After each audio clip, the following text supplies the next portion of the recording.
ఏపీలో ఎన్డీఏ కూటమి భారీ మెజారిటీతో విజయం సాధించడంతో తెలుగు తమ్ముళ్లు ఆనందోత్సవాల్లో మునిగి తేలుతున్నారు.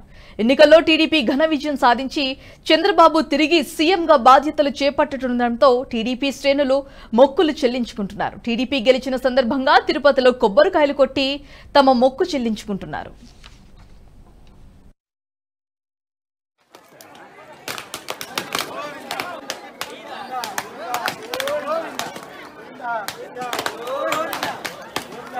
నేను టీచరు దొరసాని నాయుడు, నా పేరు పాండు శ్రీనివాసులు, నాగేశ్వర నాయుడు.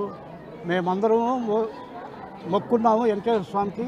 చంద్రబాబు నాయుడు ముఖ్యమంత్రి అయితే అఖండ మెజారిటీ వస్తే మేము కొండకొచ్చి ఈ పులివత్తి నాని ఎమ్మెల్యేగా గెలిస్తే మేము కొండకొచ్చి టెంకాయలు మొక్కు తీర్చుకుంటామని అందరం వచ్చి ఇప్పుడు మొక్కుబడి తీర్చుకున్నాము.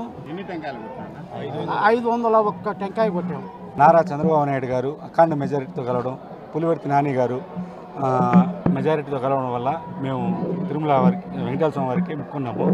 501 టెంకాయ సమర్పించాము. నేను టీచరు దొరసాని నాయుడు, నా పేరు పాండు శ్రీనివాసులు, నాగేశ్వర నాయుడు. మేమందరము మొక్కున్నాము వెంకటేశ్వర స్వామికి. ఈ వీడియో మీకు నచ్చినట్టయితే లైక్ చేయండి, 10 మందికి షేర్ చేయండి. అలాగే కామెంట్ల రూపంలో మీ అభిప్రాయాలను మాతో పంచుకోండి. Nationalist hub group of channels ను సబ్స్క్రైబ్ చేసుకుని తెలుగునాట జాతీయవాద జర్నలిజాన్ని ప్రోత్సహించండి. ఈ వీడియో కింద ఉన్న బెల్ ఐకాన్ పై క్లిక్ చేయడం మర్చిపోవద్దు.